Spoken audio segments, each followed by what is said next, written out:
अश्वत्थामा बलिव्यासो हनुमांश्च विभीषणः कृपः परशुरामश्च सप्तैते चिरंजीविन। अर्थात अश्वत्थामा, बाली, व्यास, हनुमान, विभीषण, कृपाचार्य और भगवान परशुराम यह 7 महामानव चिरंजीवी हैं।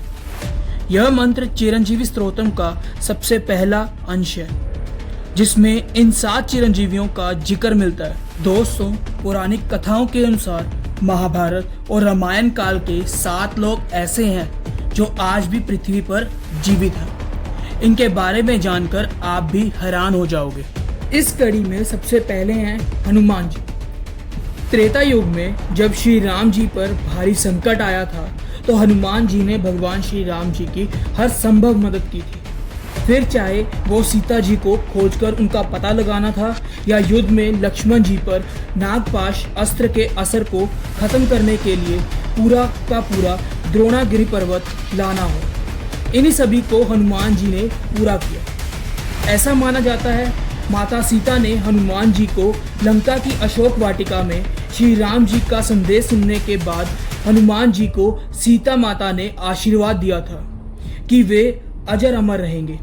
और हनुमान जी ऐसे पहले चिरंजीवी हैं जो आज भी जीवित हैं और विष्णु जी के 10वें अवतार यानी कल्कि अवतार का इंतजार कर रहे हैं। अगले हैं परशुराम जी, जो कि खुद भगवान विष्णु के 6ठे अवतार हैं और वह दूसरे चिरंजीवी हैं जो कि आज भी जीवित हैं। स्वभाव से महाक्रोधी लेकिन ज्ञान और वीरता के सागर भगवान परशुराम जी कल्कि के जन्म के बाद उन्हें युद्ध विद्या देंगे। अगले हैं महर्षि वेदव्यास। महर्षि वेदव्यास वह तीसरे चिरंजीवी हैं जो जीवित हैं और ऐसा माना जाता है ज्ञानगंज नाम की जगह पर रहते हैं। माना यह भी जाता है कि महर्षि वेदव्यास कल्कि अवतार के आने से पहले तक साधना में लीन रहेंगे और उनके आने के बाद अन्य चिरंजीवियों का मार्गदर्शन करेंगे। अगले हैं कृपाचार्य। द्वापर युग में पांडवों के गुरु और अश्वत्थामा के मामा गुरु कृपाचार्य सप्त ऋषि में से एक हैं। उन्हें अपनी साधना और तपस्या के बल पर चिरंजीवी रहने का वरदान मिला था। कृपाचार्य और उनकी बहन कृपी को राजा शांतनु जी ने ही पाला था और आगे चलकर कृपाचार्य की बहन का विवाह गुरु द्रोणाचार्य से हुआ।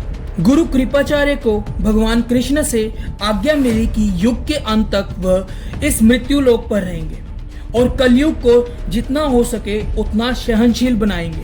अगले हैं राजा बलि। राजा बलि भक्त प्रहलाद के वंशज थे जो कि बेहद ही पराक्रमी योद्धा थे। अपने पराक्रम के दम पर उन्होंने तीनों लोकों पर अपना स्वामित्व स्थापित किया और उनके घमंड की वजह से भगवान विष्णु ने वामन अवतार में राजा बलि का ये घमंड नष्ट किया था और फिर उन्हें पाताल लोक में भेज दिया था, जहां वे आज भी कल्कि अवतार की प्रतीक्षा कर रहे हैं, क्योंकि कल्कि अवतार के हाथों ही राजा बलि को मोक्ष प्राप्त होना है। अगले हैं विभीषण। 6वें चिरंजीवी महापुरुष लंका के राजा विभीषण हैं। जब विभीषण के भाई रावण ने माता सीता का हरण किया था तब विभीषण ही एक ऐसे व्यक्ति थे जिन्होंने रावण को समझाने की बहुत कोशिश की थी, लेकिन रावण ने उन्हें लंका से निष्कासित कर दिया था और विभीषण जी को भगवान राम की शरण में जाना पड़ा और रावण की मृत्यु के बाद श्री राम जी ने विभीषण को लंका का राजा बनाया और उन्हें अजर अमर रहने का वरदान दिया था। अगले हैं अश्वत्थामा। भगवान श्री कृष्ण ने अश्वत्थामा को युगों युगों तक भटकते रहने का श्राप दिया था, जिस वजह से वे आज भी जीवित हैं। तो दोस्तों, इसी तरह के फैक्ट्स के लिए हमारे चैनल को सब्सक्राइब जरूर करें और कमेंट सेक्शन में जय श्री राम लिखना ना भूलें।